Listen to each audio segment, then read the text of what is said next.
Welcome back to another episode of the Be Fierce Multisport podcast. This is episode 3. I'm your host, Jill Bartholomew, and I'm with Troy Theodosiou. And today we have a special guest, Audra Tassone, and we're going to be talking about Ironman Foundation. Absolutely. Audra, it's wonderful to have you with us. Thank you for joining us. Thank you for having me. Absolutely. Okay, well, to get this party started, Jill, I'm actually going to start off with you because I would like to know, and I'm sure our listeners do too, what was your inspiration behind becoming an Ironman Foundation ambassador? Audra, you and I met up in Lake Placid, last year, and it was after the race. But we had kind of conversed a little bit before, and we hung out at the foundation tent for a little while, and it's a cool crew. They did so much great work up there. I think you guys, how many bikes were built for the Lake Placid community at that event? We built 50 bikes for the kids. Yeah. All right. For some reason, I had in my head like 10,000 or something, but that's a goal, though. I mean, that's a great goal. I'm just kidding. I'm not sure there's 10,000 people that live in Lake Placid. I think we could find it. But anyways, so it's a great crew. And then, I went out to, when I raced Nice, Audra, you and I spent a lot of time together. And that's when I learned about the foundation program, or the ambassador program with the foundation. And, these races are expensive and they're big commitments. And, I race a lot. I really enjoy it. And not every race is an A race, but, that was kind of when we started talking about like, hey, Jill, you race a lot. Maybe it makes sense for you to join the foundation ambassador program. And that's what we did. And it turns out that, for overall cost wise, probably costs about the same, by the time you kind of think it through. But the money now goes to that you spend on race registrations now goes to such a great cause, right? I don't know all the ins and outs of where that goes, but I understand that it all benefits the local community, which I think is probably the best possible use of that money. Awesome. Right. Yeah. Well, Audra, on that note, let's, as most of you know, and for those that don't, Ironman Foundation is primarily about community building and giving back. Mm-hmm. So, Audra, let's touch on that. Let's talk about Ironman Foundation's mission, initiatives, and impacts on local communities. Sure. No, absolutely. So our mission, the Ironman Foundation, creates positive, tangible change in the race communities through grant funding and volunteerism. So year to date, the Ironman Foundation has given back over $60 million to over 10,000 nonprofit organizations. So we have a couple of different pillars. Our first pillar in our foremost is the volunteerism grants in our race communities. So what we do is we support all the volunteers in those race communities. And as you know, without volunteers, we wouldn't be able to have events. So each volunteer director for each race will get a budget of what they can spend on giving back grants to the volunteer groups. So that's our first pillar. The second pillar is helping youth in sports. So we give back swim lessons. Year to date, we've given back over 3,000 swim lessons to underprivileged children, and also giving back bikes and getting kids involved in running events. So like our kids events. So with the bikes, we've given back over 2,000 bikes. Just recently, I was in South Africa for Cape Epic, which amazing event. I was very jealous. I was watching all the social media posts that between you and Ironman were putting up, and I was like, dang, that sounds like fun. I do not own a mountain bike, but I would go just for what you guys were posting. It looks so cool. I think you should race. I need another woman to race, Jill. We can have that conversation because you would We can absolutely. talk about that, but yeah, I'm lacking a critical piece of equipment. That's okay. So there's a bunch of people who don't have mountain bikes, but they just started purchasing them. So, and I can hook you up with somebody who can teach you how to mountain bike. But anyway, with that being said, so we were in South Africa, so we ended up giving back close to 100 bikes and helmets to the kids, and those bikes are going to be housed at a school where the kids will be able to use them daily. So I committed to that team for the next 2 years, so a total of 3 years. We're going to be giving back bikes to support the efforts that they do in South Africa. So it was an amazing experience. Well done, Audra. I'm not biased, but that's epic. I excuse the pun, but well Yeah. done. Oh, incredible. It was such an incredible experience. So yeah. So that's what we do. Like my mission is to bring in as much as we can so we can give back as much as we can. So I feel really honored to be on this side of the business. Prior to being with the foundation, I was on the operating side of the business. So I know Ironman really well. And I've been with Ironman for over 15 years. Wow, That that's awesome. is a long time. How much of that were you with Foundation? So this is going into my 4th year with the foundation. And why do you stay with the Foundation? I love being able to give back and to see all the different charities we support and just watching, racing for more, watching people cross the finish line, who's never raced before, but they're racing for the foundation. So they're helping us give back and just seeing how emotional when they cross that finish line and also, I mean, one of the greatest feelings is being able to give like a bike back to a child who's never had a bike Mhm. before and teaching them how to ride. I mean, that just like I say that and just I start to get like goosebumps. It's just really nice to be on this side of the business. Don't get me wrong, I love the operating side of the business and I kind of straddle it a bit, but it's really special being able to give back. So when are we going to see you racing? An Ironman? No. Mhm. No. Too much triathlon for me. You'll see me, my goal, I want to race Boston next year, so you'll definitely see me do a running race, but triathlon not in the near future. Well, Audra, speaking about exciting initiatives, I believe something launched this morning. Do you want to share with our listeners Sure. what you have going on at the moment?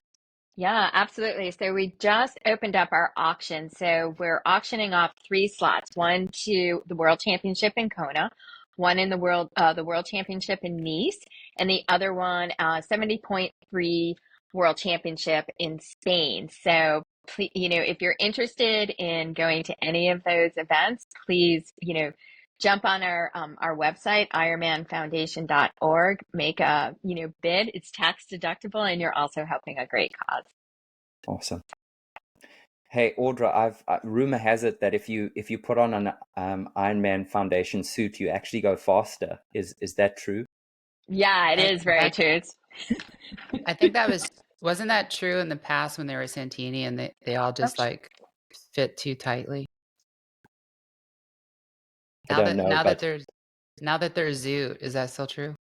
I tell you what, when I put on my first Ironman Foundation suit that Audra sent me, I tell you what, it felt like I had a rocket strapped to my back. It was phenomenal. I love it. I love it. Yeah. I don't know the Santini suit last year when I got the first one. I was like, oh my god, I needed to size up like 2 sizes. They were so small. It only Well, makes you this go year, faster. exactly. And this year it's Zoot. So Yeah, There you the go. Zoo one fits a lot nicer. There you go. Yep. That's what I've been told. Well, this is really exciting because for those of you who don't know, Jill is busy prepping for Ironman Texas, which is T minus 12 days. Jill? Oh God, you had to throw that number out there. I was going to give you the hours, but I thought I would be kind and just go with T minus 12 Oh, days. you were gonna throw the hours out there. Yeah, it's 12 days away. By the time this gets published, it'll be like 10 days. There you go. And I'm freaking out a little bit. Originally, this was planned to be an A race for me. It's no longer an A race. I think I talked about that at some point. I had some injuries back in the fall that didn't kind of still working on healing part of it. And then I got the flu, which took me out for like, I think 5 weeks. Like it was crazy. But I'm going to do it. Like, I've been riding the Texas route on full gas over the last month or so. I've done it a few times. And I'm looking forward to it, although it looks like the highway is like grooved. Is that right? The toll, yeah. I'm like, oh, that's going to be so loud. Like the grooved highway on the tires, and like I can already imagine the hum. But no, I'm looking forward to it. I was just a couple hours ago talking to someone else who's going to Texas, and like the heat is the thing that has me the most kind of nervous, aside from like my physical readiness. It's rare that I go into a race being like, yeah, not really physically where I want to be, blah blah. But I took the time off after I got injured and spent the time like healing.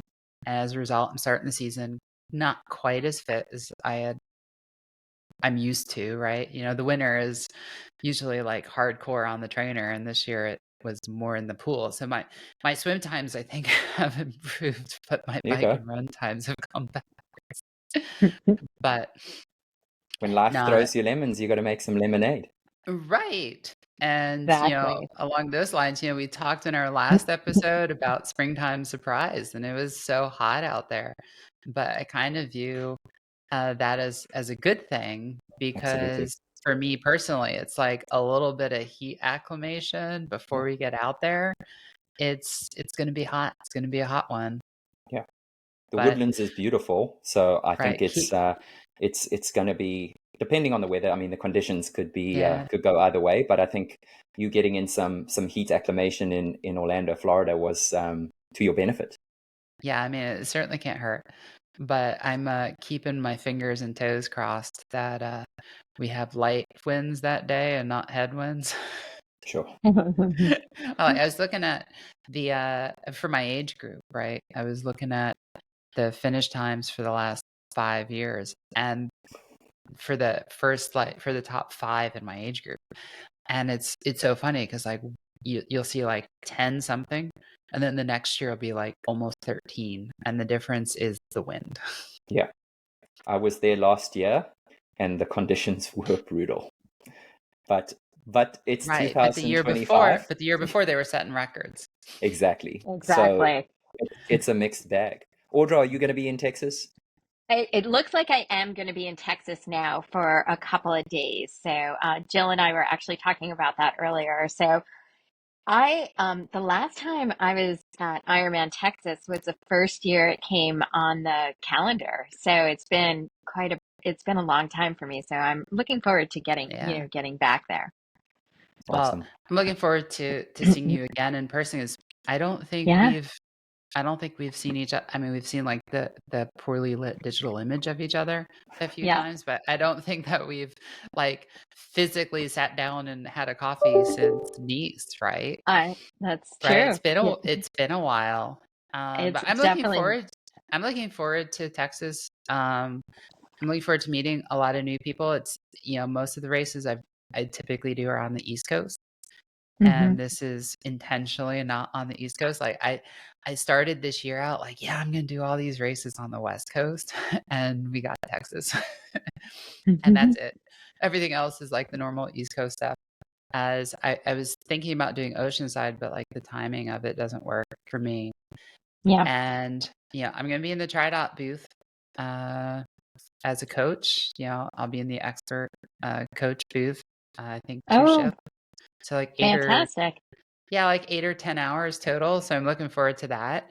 So to our listeners, if you're out there in Texas, find me. I'll be in the TriDot booth a few times, go visit them. And you guys have a booth, I assume, right? Not for Texas. We're going to have a booth we had one in Oceanside, and we're going to have one in Chattanooga at 70.3 Chattanooga, but not in Texas. All right. Well, as an ambassador, though, like they can come talk to me about it, right? They can definitely talk to you about it. We encourage that. Yeah. For those of you who don't know Jill, she struggles to sit still. And if you listen to our first episode in Lake Placid, Jill is pretty much nonstop through race day. She does not stop. I think I saw her about 400 times before race day in Lake Placid. So you will see Jill Bartholomew, and it sounds like you'll see Audra too. I don't know what you're talking about, Troy. I mean, just because in Lake Placid, I rode the course 3 times and ran around the lake every morning. And yeah, I was going to say, okay, that doesn't include the practice swims. And then that doesn't, how many hill descents did you do, Jill, before race day? I think it was like 5. Yeah. Okay. Yeah. Need I say any more? We became very good friends with Mount Van Hoevenberg. And like prior to this race, the last time I spent that much time at Mount Van Hoevenberg was in like 1986 when we went cross country skiing there during the Olympics. There you go. She was reconnecting with her roots. Right. There was decidedly less snow though in July. Sure. Well, let's talk about foundation at Texas, at Ironman Texas. Audra, do you have quite a strong contingent that's going to be there racing? Yeah, I believe we have, and Jill, correct me if I'm wrong. I think we have 6 athletes that are racing Ironman Texas. I think it's 6. Sounds about right. Yes. But I am not the lead for Texas. You're not the lead for Texas? Why did I think you were the lead? No, I'm not the lead for Texas. I am the lead for Lake Placid and for 70.3 Florida in Haines City in December, which right now we don't have a lot of athletes signed up for Florida 70.3. It's a great way to end the year. And the medal there is kind of cool. It's a little, you take the lanyard off and it's a Christmas ornament. Yeah. So come race Haines City, get your Christmas ornament. I love that. I have fond memories. The marketing team put together a relay, Team Iron Heat. We had a lot of fun. It was a great way to conclude the year. So always a lot of fun at the end of the year. And then you can go and head over to Disney, Jill's second home. Hey, so it's become tradition for John and I. We do Ironman. We do the 70.3 there. And it's like really close to Disney, and we're annual pass holders there. So we pack up the bike, pack up the stuff, throw it in the back of the rental car, put a blanket over it. And John's colorblind, so when I asked him to buy a black blanket, he came out with a tie-dye blanket. That's great. I'm like, John, the point is to like be subtle, so it's not obvious what's stealth under there. Yeah. And then we drive to Epcot and have dinner, get some pictures in front of the ball, and then have dinner. It's become our tradition to have dinner at Rose and Crown there in Epcot. So it's kind of a fun way to end a race weekend, right? Yeah, I like the sound of that. It's a great way to end the year. And then we hop in the car and drive back to Philadelphia, which is 18 hours. Brutal. Well, just on that note, I know that Ironman Texas is sold out, but I do believe, Audra, that there are still foundation slots available for anybody wanting to jump in and join Jill. There are still foundation slots available. That's absolutely right. And that's for all our events. You can always race through Ironman Foundation, which we would love for you guys to come race with us. And there's a lot of amazing benefits that come along with that. And can I just get into that, Troy? Is that okay? I was going to ask, but you're already well on your way. So tell us. I was going to ask what's involved. What do you get? But take it away, Audra. So what you get for racing with the Ironman Foundation is you get a low bib number, which means you get to rack near the pros. somebody from our team, my team, will be on site. We also have a dedicated mechanic to about 7 of the events this year. So we call them the signature events. We have a separate swim corral for our Team IMF athletes. We'll also do like a private meet and greet with the race director, and then we'll give you a tour of like where swim start is, swim finish, so you're really familiar with the whole race venue setup. We'll do a breakfast or a happy hour, just depending on the race. And then after the event, we will have a tent. We actually have a tent inside transition or right outside of transition, where we'll take your bike and everything and we'll house it there, and your morning clothes bags and your gear bags. So all you have to do is come to our tent, the Ironman Foundation, and get all your stuff there. And then we'll have our bike mechanic there too. One of the new things that we're doing this year is we're doing something called Inspiration Station. And I took this back from when Ford used to be a sponsor. And you can come to the Ironman booth when we are on site, and you can do an inspirational sign for a small donation. And then we, as the team, will put that out on the run course. So when your athlete is running by, they'll see like a sign from their loved one. And that's been a lot of fun. It was really successful at 70.3 Texas this past year. So I'm looking forward to continuing that on. And then the other thing is, if we do host a breakfast at our Team IMF tent, we bring in one of our volunteer groups who has been with the foundation and volunteered for multiple years, and they just talk about their experience. So we just kicked that off this year at for Ironman Texas, and for 70.3 Texas, and it was fantastic. I love the sign thing. Like I love it. I run a lot. I'm not the fastest runner, but I'm not like the slowest either. And I love the signs out on the course. Just don't put out the ones that are like, get your money's worth and stuff like that. Exactly. At the halfway point, you've earned 50% of your entry fee. Right, exactly.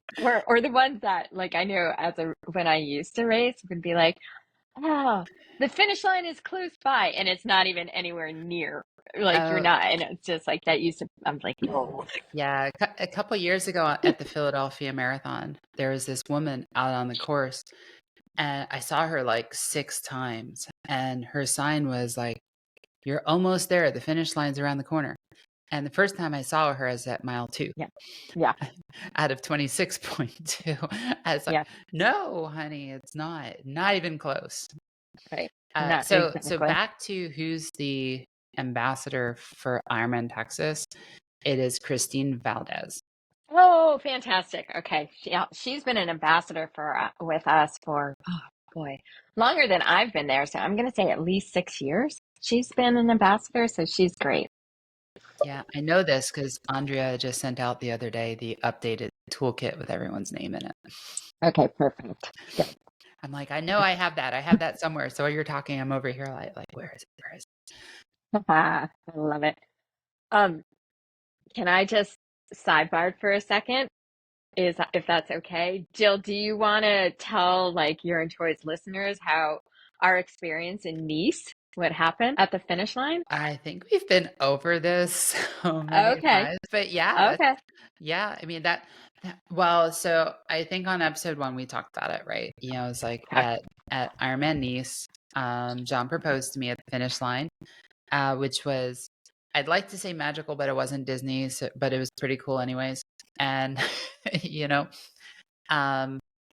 there I was, approaching the finish line, and we had a couple, like 1 or 2K left. And I'm like, I have a feeling John's going to do this. And then as soon as I cross, like I didn't even get a chance to stop my watch, and I get yanked to the side, and lo and behold, there's Audra doing the yanking.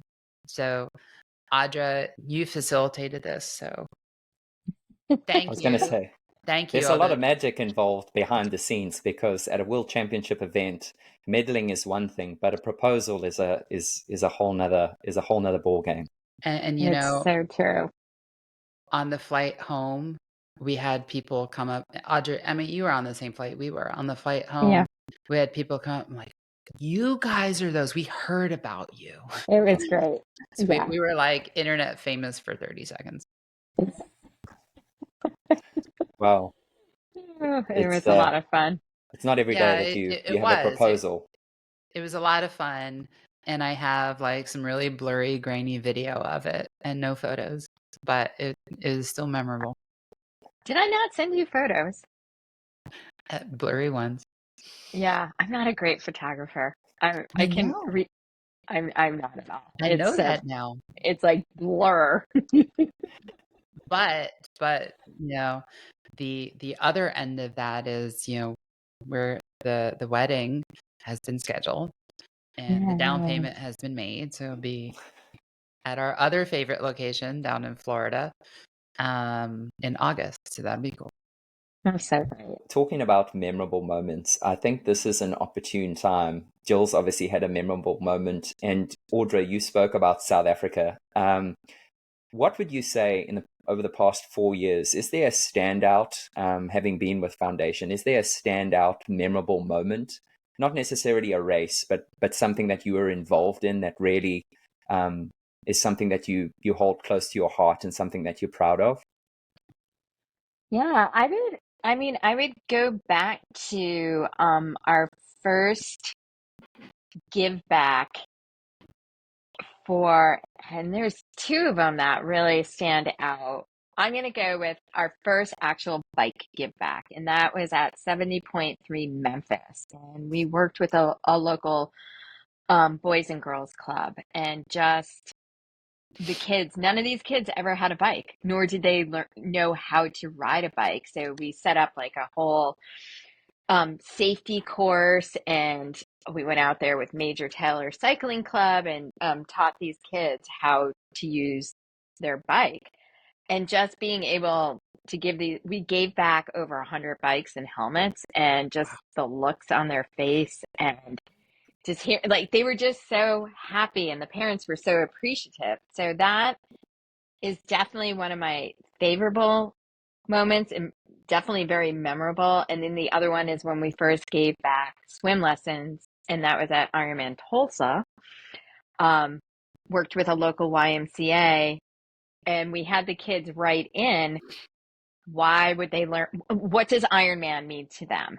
And the stories were they were heart-wrenching, and just so passionate about, anything is possible. And a lot of kids alluded to that. And just being able to offer these swim lessons to the kids was really special. And my boss was there. So Shane, who's the COO of Ironman and also the president of the foundation, was there, and we were able to present a check back and a big press conference. So it was really nice. It's just seeing the look on the kids' faces.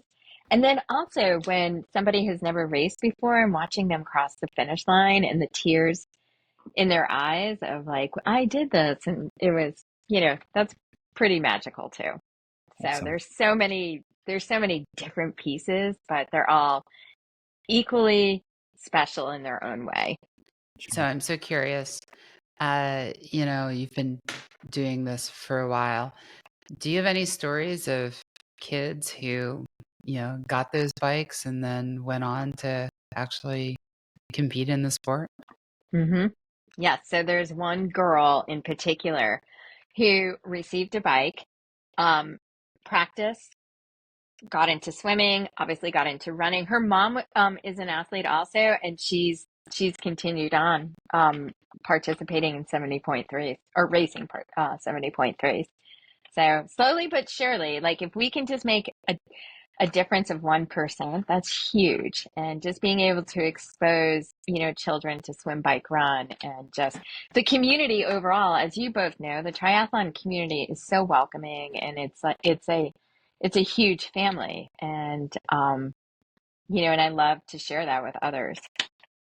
Yeah. Lake Placid, and we've touched on Lake Placid so many times, but it was obviously really special for you because that's where you qualified for the World Championship. But Audra, what was really special for me was seeing our our ex-pro athletes and even current pros in action. Do you want to talk about something very special that happened at Placid from a foundation standpoint? Yeah, absolutely. But you know what, Troy, honestly, I would like you to start it because it was your idea and you helped initiate Oh, all do this. So tell, do tell. yeah, so Troy, you please, you start it off and I can end it, or but Okay. this was your idea. That's fair.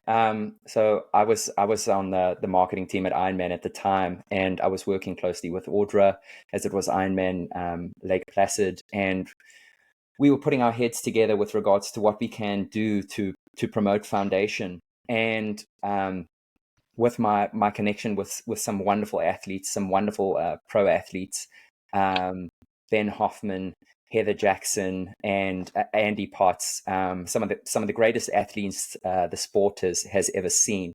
Audra and I worked closely together to put together some relay teams. Well, I think, Audra, we really wanted to knock it out the park, and it exceeded all expectations. There was so much fun had by all. There was some really some competitive rivalry, which was awesome to see. The women were phenomenal. I think they taught the men a healthy lesson. Audra managed to get Rinny involved. She got, I think, Andrea participated from Foundation and started things off with a phenomenal swim.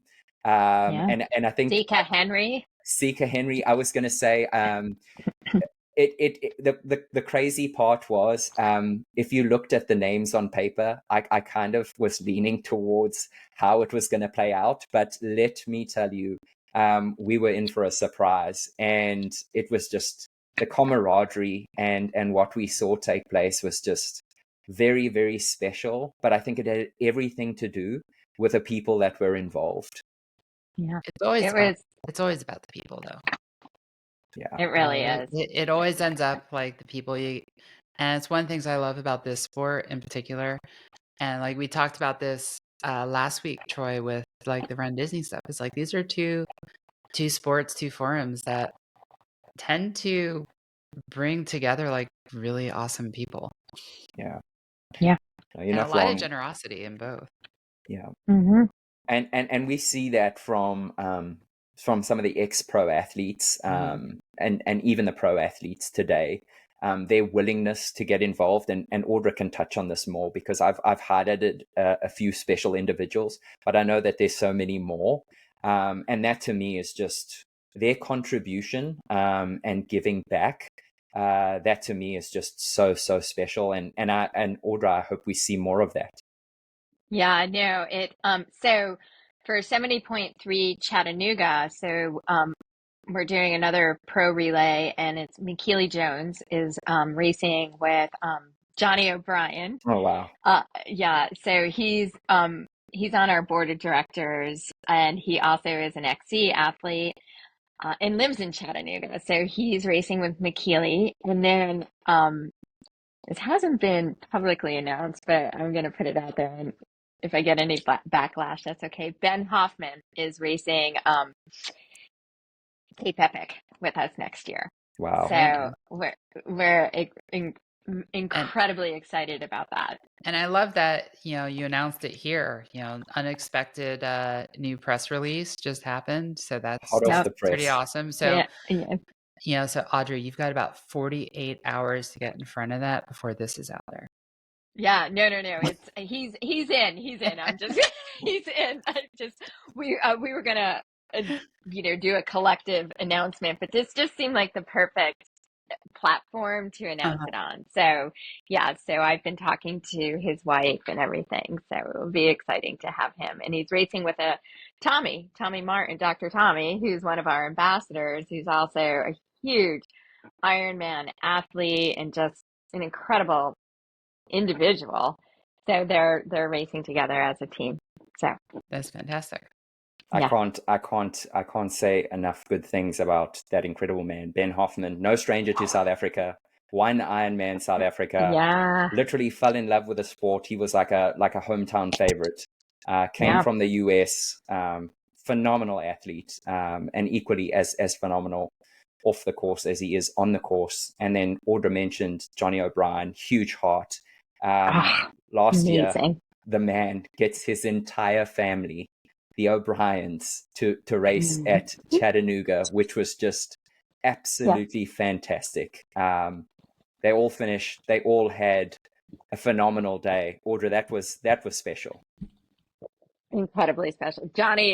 He's unbelievable, and he has an amazing family, as you know, and yeah, that was very special to see all of them cross the finish line together as a family. So bringing us back, so Audra, there were some changes made to the benefits this year for some of these foundation races. What were the changes that were made? Because some of them are like really cool, right? Yeah, so dedicated bike mechanic that will come. We do a like a swim corral. Can we talk about why the dedicated bike mechanic is such a great addition for a second? Yeah, I mean, it just makes sense. We're bringing in a lot of athletes that are raising money for the foundation, and something is always bound to happen with your bike. And instead of having that stress of where am I going to get this fixed? How am I going to get this fixed? Are they going to have the parts? We're bringing that. So we contracted with Roland Nell, who's the race director for Western Mass. And yeah, so he's our bike mechanic, and it was a huge hit in Kona last year. So I made the decision to roll it out this year. So we were just in 70.3 Texas, and it went really well. And it's just, it's been very well received. As an athlete, like this is such a huge stressor, right? You know, like I'm pretty mechanically inclined. I mean, I'm an engineer by trade and education. But still, it's always nice to have a second set of eyes look over your bike. And I don't know if you remember, but when we got to Nice, we got to the hotel, dropped the bike off at the hotel. And first thing I did is I opened the box and I'm like, yep, bike's still there. It appears to still be in one piece. And then, we went out, got dinner. But then the next day, after I had it put together, before I even did a test ride on it, I took it down to the triathlon shop, which was a couple blocks away, and I spent like 120 euros for them to look at it and not do anything that I'm not myself capable of doing, but like that peace of mind of having like someone not me look at it and be like, yes, this is good to race on was invaluable to me. Because, if you're traveling in, you're taking your bike apart, you're putting it in a box, maybe you're putting it on an airplane or you're shipping it by UPS, and then you're putting it back together again. And even if you know what you're doing and have done it a million times, it's still a stressful thing because it's like one more thing in the back of your mind that could go wrong, right? Because it's now different than it was the last time you rode it. And Troy, you and I were talking a while back about, in your role with Ironman, like the things that you saw athletes do and say and not know on their bikes, even in transition on race day, right? So I don't know if you want to talk about some of those or if you want to keep that to yourself. No, I mean, it's always enlightening. And to your point, I think for most athletes traveling, there's so many unforeseens, especially when you're traveling internationally, just in terms of being able to source extras or something that you may have forgotten. A lot of the I've times, learned the hard way to carry an extra set of brake pads, an extra chain, and most importantly, an extra derailleur bracket with me. Yeah, I was going to say a lot of the time it's something trivial, and although it might not seem like a big deal, it's a huge deal. Showing up with weeks and months under the belt in terms of training and sacrifice, and then for foundation to basically take care of your needs when it comes to your bike is a huge it's a huge save because it allows you to focus on what's most important, and it just takes all the unnecessary stress out of the equation. So well done. That's a great addition. Thanks. Yeah, no, I'm really excited to bring, to continue this program. So, some of the other things that we're doing is we'll either have a breakfast or a happy hour, but we're bringing in one of our volunteer groups that we've given back for multiple years, and they're going to talk about their experience with the foundation. We also will have a dedicated like swim corral area, so where all our Team IMF athletes will be stationed, and then they can self-seed themselves wherever they want. We're going to have we'll have a tent either inside transition or right outside transition. And what we'll do is while you're racing, we'll grab your morning clothes bag, your gear bags, all of that, your bike, and we'll bring that to our tent. So when you're done with your race, all you have to do is just come to one spot, grab your bike, grab your bags, and not have to worry about, anything else, because we'll have it all taken care of. And then we also have started the inspiration sign. So for a small donation, people can come to our tent, put an inspirational sign together for their loved one or their athlete that's racing, and either we can put it out on the run course, or you can take the sign. So that's also been incredibly fun. Awesome. Well, now you know why Jill is racing with Ironman Foundation. Not only because she has a heart to give back, but also because you're going to take care of all her race needs. Exactly. You heard it here. I do have a heart. Of course you do. No, I said earlier, I did the math, and I'm like, everything aside, I'm like, financially it makes sense, and it goes to a good cause. And so far, everyone that I've met through Foundation has been like just great people. And I keep seeing Michaela Jones show up with Foundation, and I'm like, yes. I think, is she going to be at Texas, or is that She's Lake going to be Placid in the next one? Chattanooga. So she's going to be at 70.3 Chattanooga. So yes, she's coming to 70.3 Chattanooga. So she will be racing a relay on a relay team with one of our Johnny O'Brien, who's on the board of directors for the foundation. I'll be back at 70.3 Chattanooga this year. There you go. It's a redemption race for me because that's the one last year that my chain broke on. And love that race. That bike course is so fun, and it's fast. And it's got some hills in it, rollers, big rollers. They're not hills. After Lake Placid and Nice, like nothing's a hill anymore. Yeah, no, of course. Or in Nice. I mean, that was was a joke. mountain. That was a mountain. That was a mountain. But no, like I was on a PR bike, and like mile 20-ish, pop. I'm like freewheeling. And in retrospect, I'm like, wow, I was really fortunate that I didn't crash from the sudden freewheeling. Well, she dug deep. She waited for some assistance and some support, and she got it done. And I think, Jill, what's really special, and Audra can speak about this, and so can you, what's really special about Chattanooga is the energy from the crowd. That is one special race because you feel it. It's electric. You do. And like the bike course is really pretty. The road quality is, once you get out of the town, the road quality is pretty good. In the town, not as much. There's some railroad tracks. There were like dumpsters worth of last water bottles over those tracks, I think.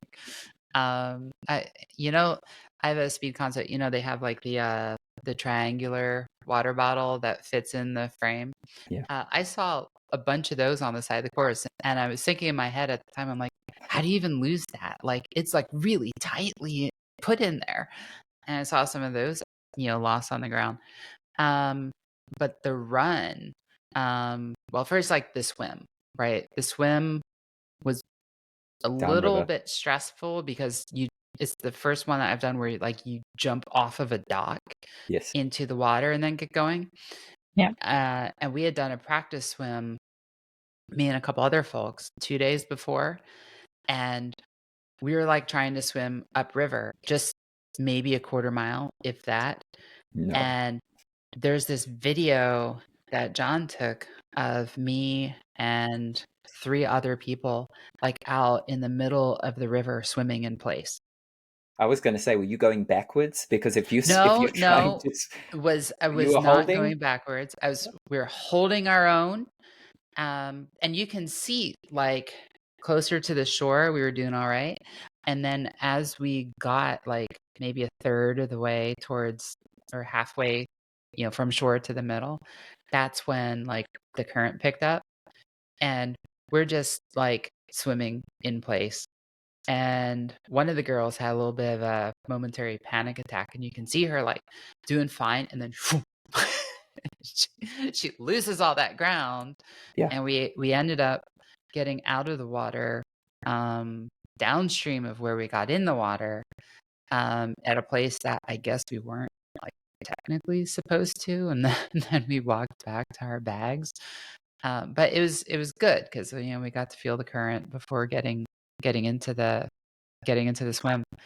But the run, like the crowd, basically the whole run, like it was crazy. And some of those, I mean, the volunteers who staff the water tables are pretty great, right? Yeah. But some of those, like, they were like decorated, Yeah. lights, smoke machines, Yeah. It's a bubble vibe. makers.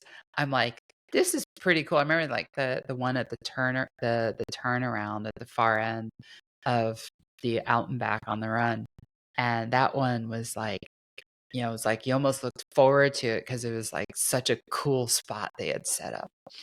And then from a spectator perspective, I think John saw me like 20 times on the course. There's not a lot of courses that are that spectator friendly.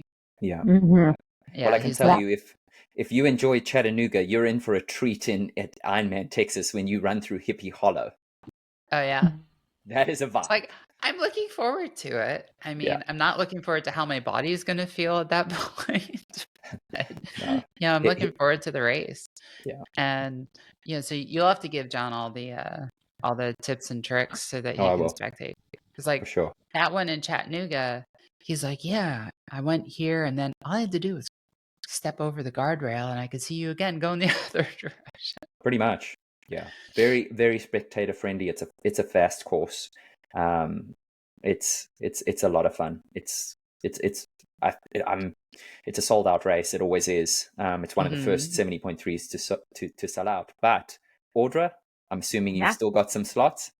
We do. We have slots. We have slots available. So all you need to do is if you go online to register, just click the link for ironmanfoundation.org and that will bring you to us and we can get you all situated. Awesome. Now, is there a way when they do that for them to put in like how I heard of kind of thing? There's not. So No, there's not. How are we going to know that like they found out about it from this podcast? Well, if they're going to register now, we know they found out from this podcast. Okay. We know. Yeah. We're going to give you credit anyway. I have a feeling that it would take a lot for Audra to say, no, we can't get you in. Yeah, oh, no. exactly. Listen, where there's a will, there's a way. Audra will get you in. And I think on that note, Audra, you mentioned your website. I know that you can obviously register for foundation races on the actual race page. Yes. You'll see a category for special entries. But how do people follow along? Are you on social media? We are on social media, but yes, so we do is IM_foundation. That's our Instagram, and then we're also on Facebook and we're on Instagram. And we are also on LinkedIn. So please, please follow us. Okay. Well, if you get stuck, you can also follow along with our ambassador herself. Mm-hmm. Yeah. She's on Instagram. If you have any questions specifically pertaining to foundation, how to become an ambassador, you can just send Jill Bartholomew a direct message. Yeah, just send me a message. I'm at the Try Mom on Instagram, or if I'm on Facebook. I'm pretty all over those two platforms. I'm another place, and LinkedIn. My profile picture looks decidedly professional on LinkedIn, but less sporty. But yeah, feel free to message me on Instagram, Facebook, Threads, wherever, at the Try Mom. So Audra, before we say goodbye, do you have anything else about foundation that you think would be interesting for people to hear, or that you want them to understand? Yeah, no, the other thing, first out, it's tax deductible. So, I just wanted to throw that out there. But we also, and if I'm repeating myself, I apologize. We have slots to 70.3 World Championship. We have slots to World Championship in Nice, and we have slots to the World Championship in Kona. And this year, with Kona being a women's only event, my goal is to bring 30 women. So if anybody has any questions about the World Championship events, please don't hesitate to email me directly. It's Audra Tassone -index@ironman.com, or you can just go onto our website and just request additional information. But we would love to see you at any of our events. And for Kona, I assume there is at least a few slots left. There are a few slots left, and there's different fundraising levels, it just depending on how many benefits you want. And it's really, we put together a really nice package for Kona. Awesome. So now this is kind of in addition to the previously planned discussion. Since Texas is coming up, I kind of want to talk about race prep a little bit. Sure. So what advice would you give to athletes from what you've seen over the last 12 years of observing Ironman races? And we need to get you to do at least a 70.3, my friend. Preparation do you think they should do in foundation people you've seen, but looking at like people who have had successful races versus maybe less successful races, what do you think some key things that people should, I mean, at this point, like if we're talking about like Texas or Chattanooga, your training is pretty much locked in, right? Right. Chattanooga is in a month, less than a month. No amount of training is going to make a material difference for that. Texas is in a week and a half. Everybody hopefully is on taper at this point. But like race prep, what would you suggest for people that you've seen be successful? To be successful, some of the things that I've seen is that celebrate your training. Just go out there and enjoy yourself. You've done all the hard work. Your race is about celebrating you and what you've accomplished. So that's first and foremost. The second thing, don't change up your nutrition race week or a couple of days before your race. That's a hard no. Do not do that. If it's something that you haven't trained with, don't touch it. And the other thing is don't change up your sneakers. Like going from one brand or going from a brand that you've been running and a pair of shoes that you're comfortable with to a brand new pair of shoes, even though it is the same brand. That's another thing that I would suggest. And to really also be selfish, a couple of days before your event and put your feet up. You don't have to participate in 100 million things. Go rest, eat well, and just enjoy yourself. And don't get yourself I'm feeling stressed out. really attacked by you don't need to participate in 100 million things.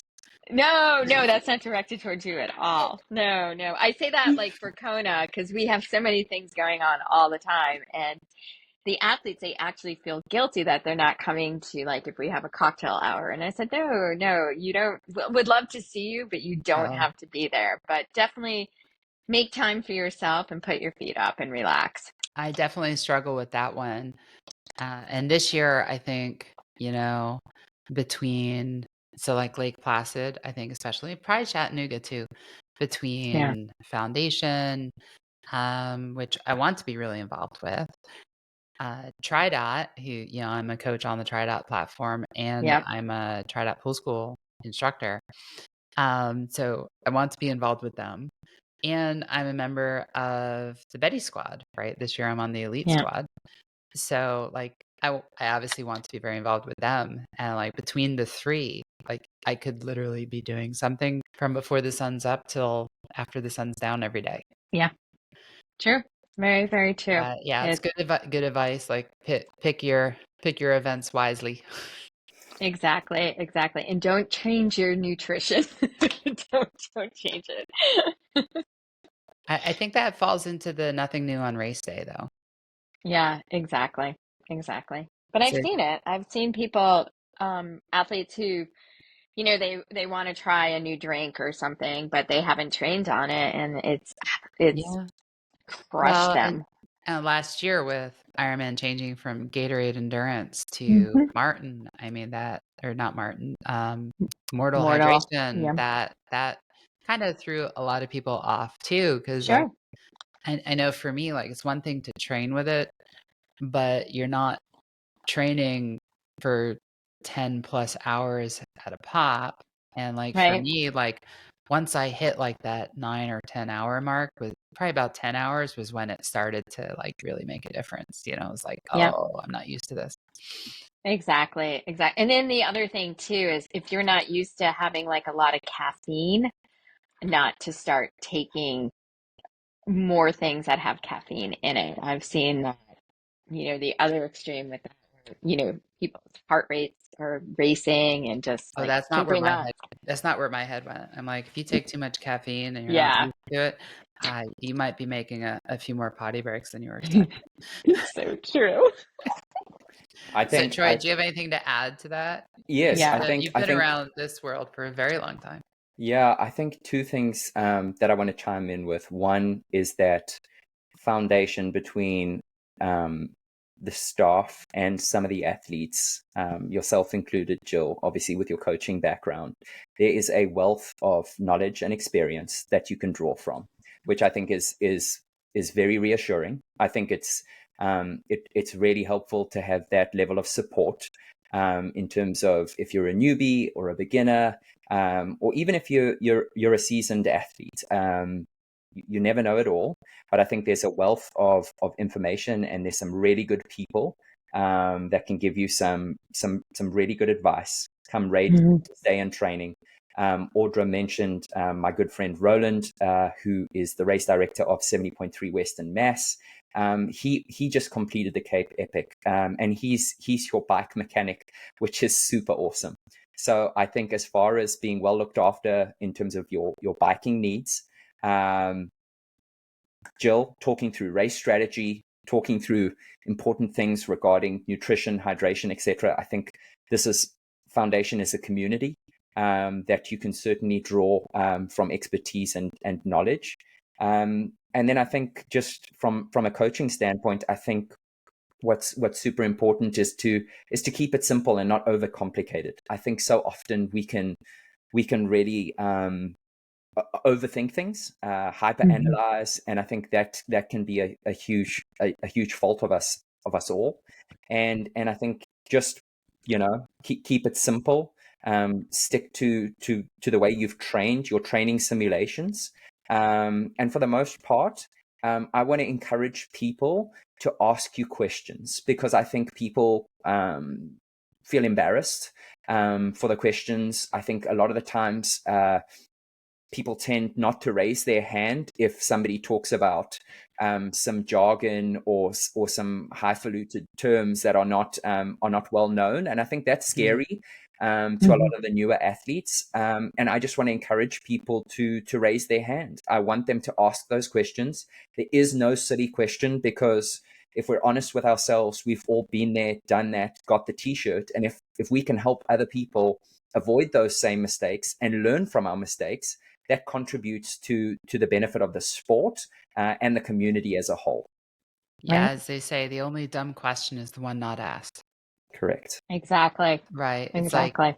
and that's one of the things, like, I noticed, like, I haven't been in the sport as long as you guys, um, but the athletes, in transition, like, in the athlete village, in whatever, most people are pretty friendly.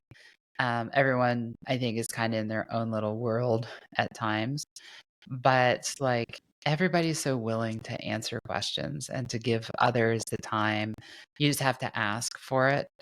And what might seem like a silly question might end up being the thing that changes your race. Yeah. Exactly.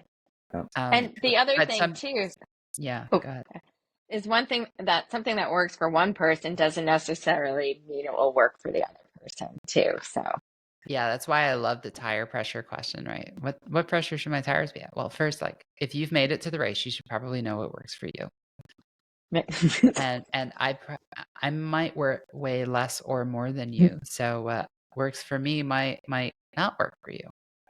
But when in doubt, ask Roland. He's got Right. your back. Yeah. He'll be in transition. He'll be taking care of your tires. So ask Noland. He's knowledgeable. Rather ask than go in overinflated or underinflated. So Jill, to your point, raise your hand, ask the question. If you're not sure, ask. And then I think my one thing I would like to add, Jill, and you've touched on this, is the importance of supporting others. A high five, an inspirational sign, meeting somebody in a moment on the course, in their time of difficulty or struggle. Jill, I think we can all relate some words of wisdom, a little bit of encouragement, even if you yourself are struggling, can make the world of difference in somebody else's life.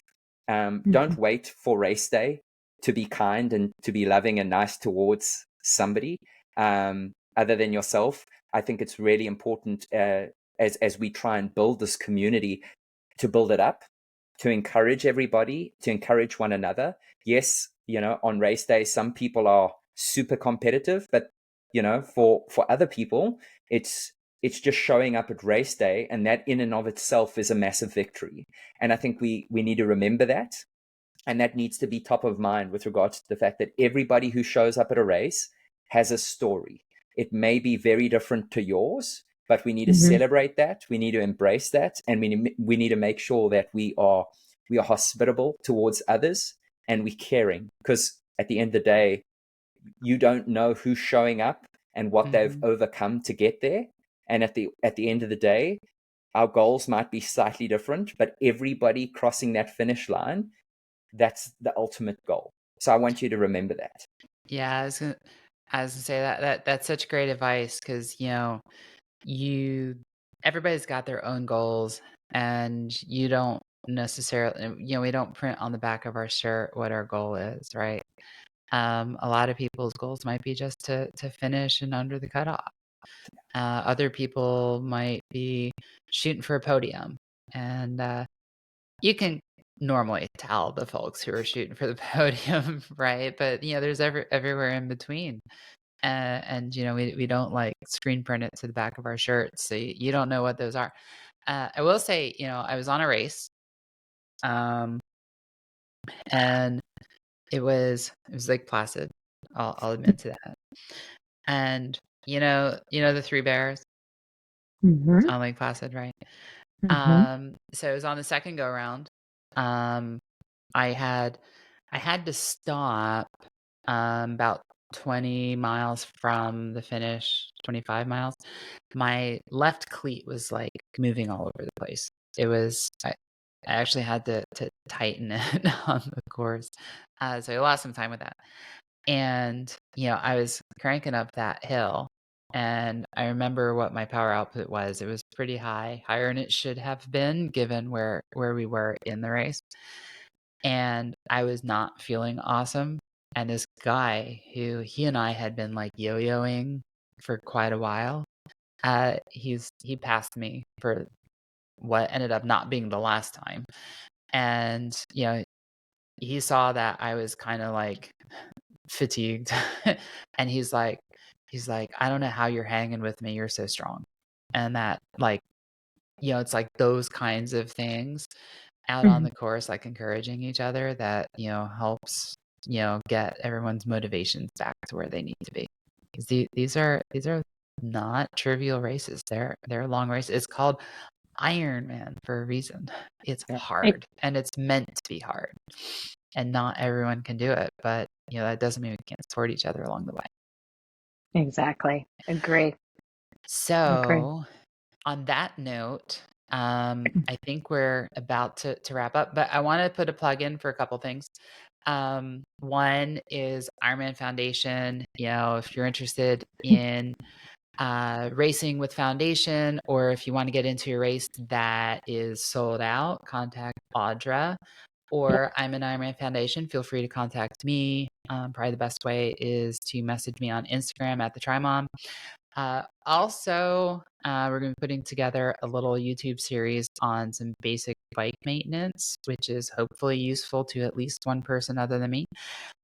So, keep an eye out for that. And, Troy, what made me think about this, I've been wanting to do it for like a year, and I'm sitting here like, for Texas, one of the things that I'm doing is I'm putting a new chain on, and which means I need to wax my chain. So the first video is probably going to be about chain waxing.